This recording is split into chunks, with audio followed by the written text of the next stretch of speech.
Bienvenue sur la chaîne XCG Family, où vous pourrez suivre notre aventure.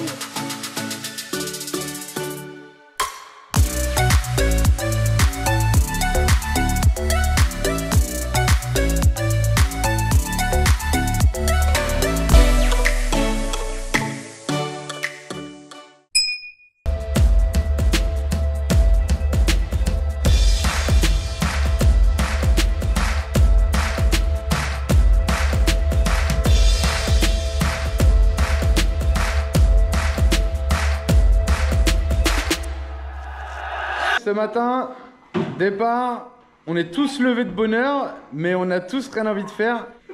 Je pense que 13 jours, c'est large suffisant. Non, mais ça dépend. On est tous pressés de retourner dans notre camion. Si tu payes pour des excursions, c'est différent. Ah bah oui, 500 $ l'excursion. Mais t'as des gens, ils payent, ils font une excursion par jour et ils lâchent un budget monstre. Oui, mais ils voyagent une fois par an. Ouais, mais quand même. Tu sais, tu voyages depuis 5 ans. Préparation des sandwichs, préparation du matériel de snorkeling, préparation de je sais pas quoi, et on va partir. Et il est 11h30. Ah, par contre, c'est chiant en Équateur. Non, pour l'instant, je l'ai entendu qu'au Galapagos, mais en même temps, oui, en général, on dort pas à côté des maisons. Donc, c'est peut-être partout en Équateur. Ils ont toutes les pompes et des espèces de vases d'expansion là. Et en fait, c'est comme dans le camion. Tu tires de l'eau, ta pompe elle se remet en route pour recharger en pression le vase d'expansion. Du coup, toutes les 5 minutes, t'entends bzzz, bzzz, et en fait, hop, on entend. Alors je montre là parce que je le vois, mais c'est peut-être pas celui-là qui tourne, c'est peut-être à côté. Et dans toutes les maisons, t'as ça. Là. Vous entendez? Hop. Et après, ça va être celui-là, ça va être celui-là, ça va être celui-là, ça va être celui-là, ça va être celui-là, ça va être... Et en fait, on entend en permanence. Et ça, c'est un peu relou en vrai. Ça y est, on est enfin parti. Les gosses sont enfin prêts. Allez, on est parti pour 2,5 km je crois. On suit le camion de Jack. Petites habitations dans le quartier où on est, Airbnb là. Donc là, on est vraiment pas dans le coin touristique, vraiment dans le coin local. Les motos, les vélos, les bordels. Ça a été à moitié monté, à moitié commencé. Marie qui se mouche. Elle crève, Galapagos, elle crève. Direction l'antenne parabolique énorme. Et il y a encore ces grands toits sur les terrains de foot, basket, je sais pas pourquoi. Direction la Loberia. La Loberia. La plage de la Loberia. On sort de la zone résidentielle, on s'engage sur le petit chemin là. Je crois que la montagne là, c'est une carrière qu'on peut aller voir. Il n'y a pas grand chose à voir à part la roche volcanique. Ah, regardez, encore les espèces de fruits bizarres là. Ah, avant de devenir jaune, ils sont tout verts et poilus. Bon, si ça n'a pas été ramassé, c'est que c'est pas comestible. On est parti pour, je sais pas, 2,5 km. Mais ouais, avec la roche volcanique, là, il fait une chaleur que dans la rue, on le sentait pas. Mais là, très très chaud. Regardez la méthode de criblage. T'as un égouttoir à linge et une grille de frigo. Un égouttoir. Comment on dit? Un séchoir à linge, une grille de frigo. Et tu cribles tes pierres. Ou alors, gratis. Todo gratis. On a demandé sur une autre île comment ils géraient les déchets. Apparemment, ici, ça repart pas sur le continent. Ils les envoient dans les terres, en tous les cas Isabella, et ils les brûlent. Globalement, sur l'île, il n'y a pas tant que ça de déchets sur les îles. Enfin, je dis il n'y en a pas tant que ça de déchets visibles parce qu'ici, vous voyez que c'est pas folichon. Peut-être que ils se servent du trou de la carrière pour enfouir les déchets ici à San Cristobal, je sais pas trop. Parce que là on voit c'est du remblai avec des déchets. Et là c'est la carrière qui est exploitée. Peut-être qu'ils creusent d'un côté et ils rebouchent de l'autre avec les déchets. Et pour ceux qui se poseraient la question, on fait la même chose en France. C'est beaucoup utiliser les anciennes carrières pour faire des sites de décharge. Et une fois que la carrière est de nouveau remplie, on fait ce qu'on appelle un remblai paysager. On vous met de la belle terre sur le dessus avec des arbres, de l'herbe. Et souvent ça devient des zones de balade. Alors par contre ça se fait essentiellement avec les remblais inertes. C'est quoi les remblais inertes? C'est ce qui ne va pas produire de gaz, ce qui risque pas de faire bouger le sol. Comme on a vu là, des briques, des déchets de porcelaine, des choses comme ça qui vont pas bouger dans le temps. Voilà la route officielle pour aller à la Loberia. Donc c'est une plage à l'Auberia. Donc on peut venir en taxi pour ceux qui aiment pas marcher. J'espère que la plage va être bien, qu'il n'y aura pas trop de vagues et qu'on arrivera à voir quelques animaux. Ça y est, on est arrivé au bout de la route. Plus qu'à marcher un petit peu encore et on arrive à la l'Auberia. Eh, vous avez vu, drone interdit. Je crois que c'est la première fois que je le vois, où j'avais pas remarqué. Donc on a droit de faire du snorkeling, du surf, des photos. Chien interdit, et ouais, sur l'île. Pas droit de fumer, Julien. On a le droit de coller les stickers. On n'a pas droit de boire, mais de l'alcool. Y aller en vélo. D'ailleurs, ça se loue beaucoup les vélos pour aller sur toutes les îles parce qu'il y a souvent des distances assez grandes de plusieurs kilomètres à parcourir. Et les gens laissent leur vélo là. Il y a des endroits pour les vélos partout et personne se fait voler. Hein. D'ailleurs, quand les gens laissent leur scooter, ils laissent les clés dessus et ils partent faire leurs courses. Désinfecter les pieds. Vas-y, désinfecte. Ça y est, on a rejoint la côte. Les filles se sont posées, mais c'est pas là la l'Auberia, faut continuer encore de plage. Bon, ça y est, on est arrivé à la playa, la l'Auberia. Bon, il y a encore des tout petits là, donc l'Auberia par rapport au lion de mer, mais finalement il y en a moins ici qu'en ville. Regardez, ils se mettent tous à l'ombre. Et apparemment l'eau est assez claire, elle est un peu protégée avec des rochers. Et du coup on peut voir des poissons, des tortues. On va essayer. Alors ça c'est pas mal. On a vu ça à plein d'endroits pour que les gens n'utilisent pas les plantes pour poser leurs affaires. Ils construisent des espèces de mâts comme ça pour que les gens accrochent leurs affaires. On a un petit lion de mer qui vient de sortir de l'eau et je crois qu'il voudrait aller se mettre sous les arbres.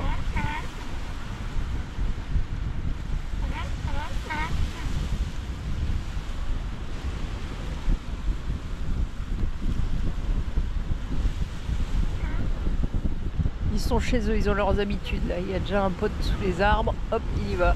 C'est peut-être sa mère d'ailleurs. Regardez le mâle. Il gueule non-stop toute la journée. En fait, il surveille son troupeau.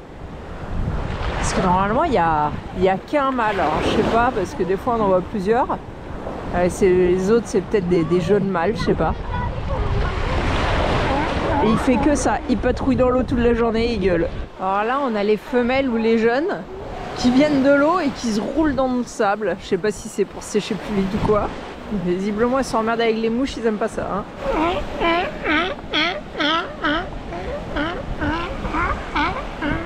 Alors, c'est bizarre parce qu'il y a des petits qui sont assez grands, on les distingue pas trop des femelles. Et il y a des tout petits. Et là, il y a un bébé, je sais pas ce qu'il mange. J'ai l'impression qu'il s'attaque à un bout de plastique. Exactement ce qu'il faut pas qu'il mange, quoi. Regardez le tout petit qui sort de l'eau là, c'est tout pâteau, c'est tout mignon. Acabó de nacer. Ah si? Sí, ese que ya está limpiando. Alors, je sais pas ce qu'il dit, mais la femelle là apparemment que vous voyez, elle vient de mettre bas ou elle est en train. J'ai pas tout compris ce que m'a dit le gars, mais je crois qu'elle vient de mettre bas.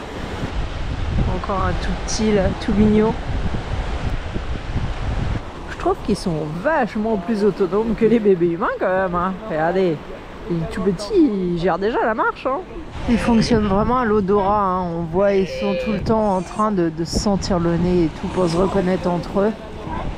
Et quand c'est pas leur petit, bah, ils leur gueulent dessus.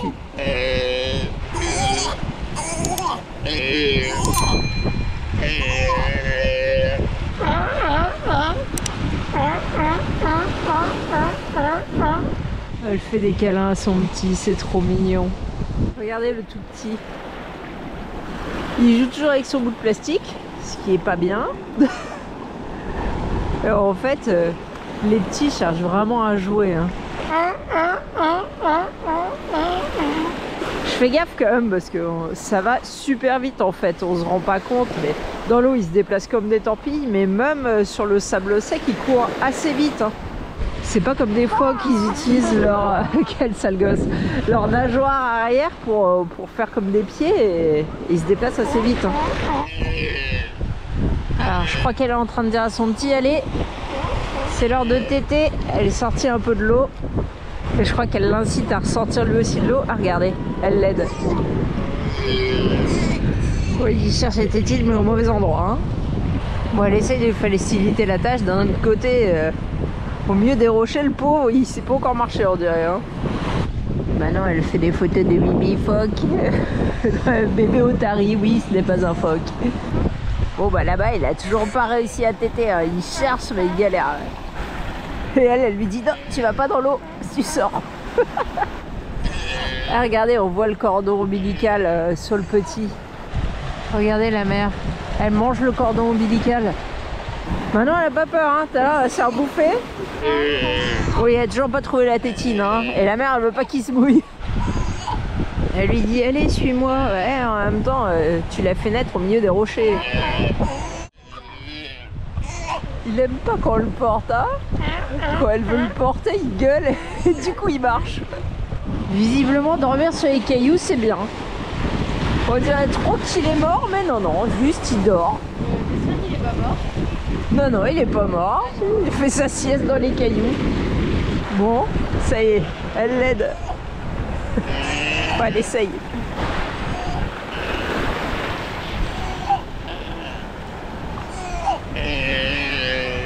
Oh, ils y sont presque là.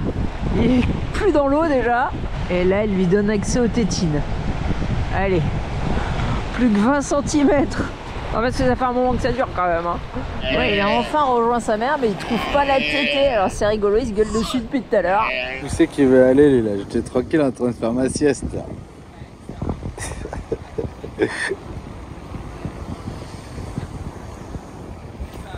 Ouais, ça va.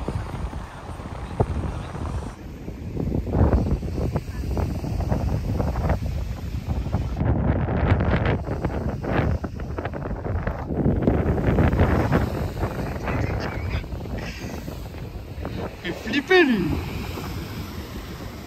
Il s'approche trop des gens, lui, hein. Oh, putain. Là c'est drôle, on a une maman avec son petit. Alors je sais pas si elle lui dit accompagne-moi ou si elle le suit.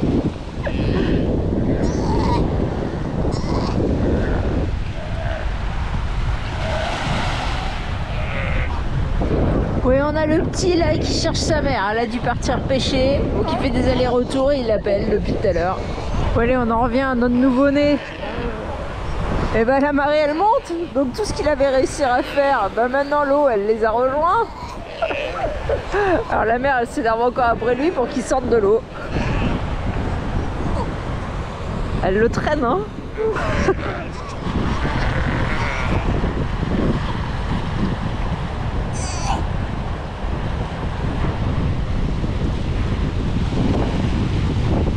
Allez, nouvelle tentative de première tétée.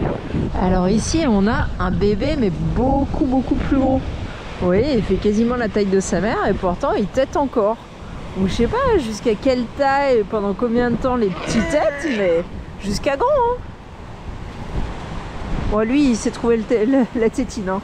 Bon, je vous cache pas qu'il y a du vent, que l'eau elle est froide. J'ai envie d'aller voir parce qu'apparemment là-bas il y a moyen de voir des choses, mais ouah, je suis moyen tenté par le froid quoi.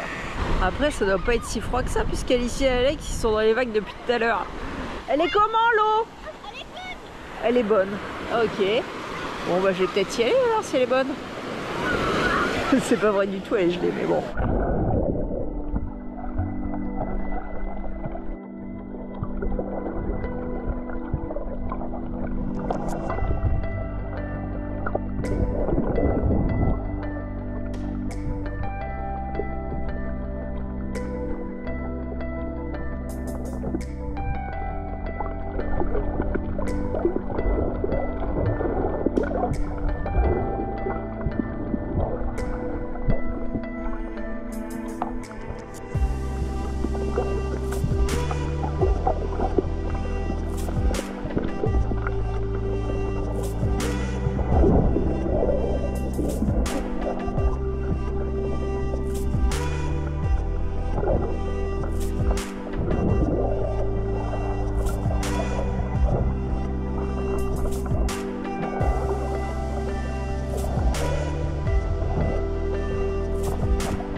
Bon là on a bébé, il a fait tellement d'efforts, il a toujours pas eu sa première tétée. Il est mort, il s'est endormi. Regardez celui-ci. Il est pas mort mais il se comporte bizarrement, il se laisse complètement emporter par les vagues. Au point d'échouer à moitié, c'est bizarre. Ouais, peut-être que lui il est pas en bonne forme. Parce qu'il est pas mort, hein. On le voit bouger quand même de temps en temps, mais peut-être il lui est arrivé quelque chose. Bon, vous aurez peut-être assisté à une naissance et à une mort dans cette vidéo. Hein. Regardez si ça c'est pas mignon. Le petit avec sa maman et avec un autre qui la tête. Donc est-ce qu'elle a deux bébés en même temps? Un grand qui va bientôt être sevré et un tout petit qui vient de naître? Parce que vu qu'elle chasse aucun des deux, ça suppose que les deux c'est ses petits. Voilà, regardez, ils sont bien loin de l'eau, ça y est. Et je ne sais pas s'il a eu sa première tétée, mais il a toujours l'air d'avoir du mal à trouver la tétine. Hein. T'as les lèvres un peu bleues, c'est normal. Elle est gelée l'eau. J'étais avec la vague, maintenant il y a du thé en train de faire sur les vagues. Ah, vous rouliez dans les vagues. Ouais.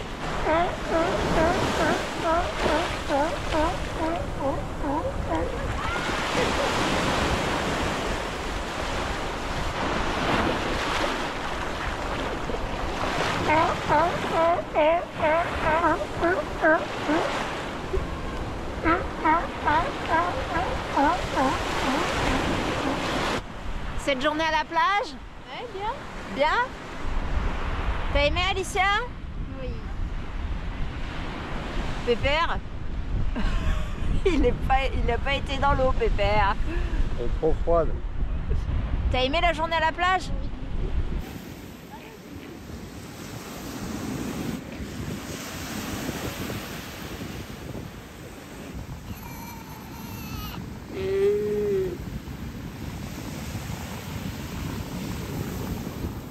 Regardez comment ça se passe.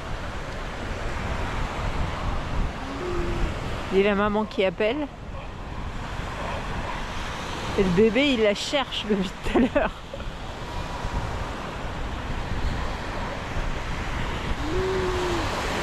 Ah bah non, c'est pas le mien.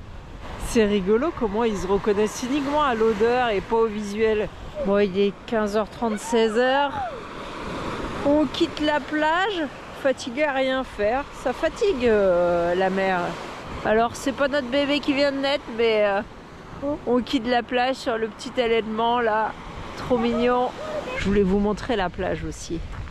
En fait c'est que des coquillages, des espèces de petits bâtons roses là, et ben c'est des piquants d'oursins.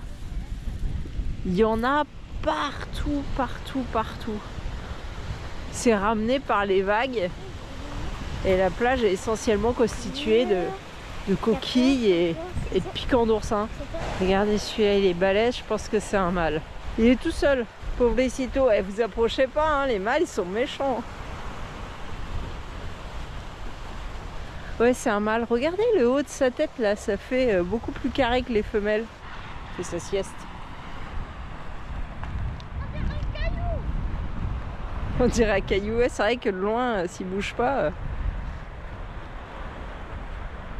Ah bah qui viennent pas nous parler de contamination sur l'île, hein, parce que là les taxis c'est des gros rats. Là-bas c'était 4 $. On a un peu avancé mais pas beaucoup. Hein. Bah non, la dernière fois j'ai payé 2 $ du centre pour aller à l'hôtel. Là on a avancé un peu, ils font des appels de phare, ils s'arrêtent. Taxi? Je dis combien? 3 $. Je dis non, 2. Du coup ils préfèrent rouler à vide. Ils pourraient gagner 2 $. Non. Et après on va te dire, faut pas prendre ta voiture pour aller chercher du pain. Prends ton vélo. Oui Julien c'est un gros rat. Et on va finir jusqu'au bout à pied et on aura économisé 4 $. Là, Julien il en est à presque 5 000 $ de sortie de son porte-monnaie. À un moment donné il faut ralentir. Je suis d'accord. Bon bah trop bien, on a économisé 4 $. Et en plus, j'ai récupéré une base d'antenne VHF orientable. Alors j'ai surtout récupéré pour les 2 boulons écrou en inox. Mais je me dis peut-être si j'ai de la place dans les valises, je vais la ramener entière, ça peut toujours servir la petite base. On va voir. Sinon j'aurais au moins gagné 2 boulons, 2 écrous quoi, en inox. Bon, on fait de la récup quoi. Bah ouais, tant qu'à faire. On arrive sur l'hôtel. Tiens, Picanteria. Qu'est-ce que c'est une Picanteria? Yamaha ZR. Je connais pas ce scooter. Et du fibrociment. Là ils font une tranchée. Ah, funérailles. Ah, ils vont enterrer quelqu'un du coup.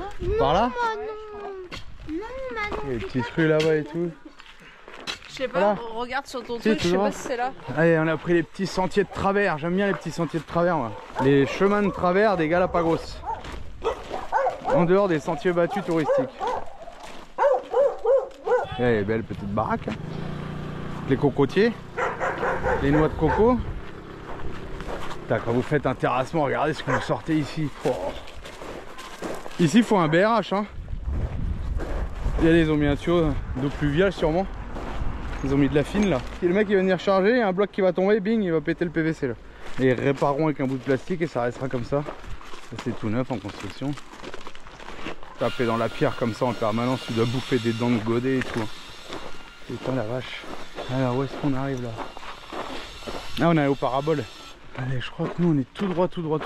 Ah, on est arrivé, là il y a une espèce de... Enfin un ébéniste, merde, comment on appelle ça les gars qui font... Comment on appelle ça les gars qui font de la coupe de bois là comme ça là? Menuisier? Ouais, un menuisier je pense. Là pareil, des belles planches, ça sent bon, vous avez pas l'odeur mais... Pas du tout. Si, Non, attends, t'arrives au bois. ça sentait le bois tout à l'heure. Ah, là, ça Ouais. Ça sent le pain alors qu'il n'y a pas de pain, c'est bizarre. C'est du Regardez les bois belles dur, poutres. ça, hein, qui vaut cher. Hein. C'est ça qu'on a mis dans le camion. Le même genre. Bah ça y est, on est arrivé, c'est là où il y a le toit je crois là, ouais. Là il y a l'arrêt de bus. Je pense que c'est le mec d'en face qui a mis ça là pour se poser le soir tranquille, boire une petite bière. La récup, Parce qu'il a l'air de récupérer un peu le mec. un peu. Tantine. Mais en fait, c'est tout ça. Ouais. En fait c'est peut-être pas qu'il récup, c'est qu'il garde. Tu veux mettre ça où? Là, c'est ça le truc. Ouais, je sais pas. Allez, on est arrivé à la Casa des Papels. En attendant la prochaine vidéo, vous pouvez aussi nous suivre sur Instagram et Facebook. Ciao!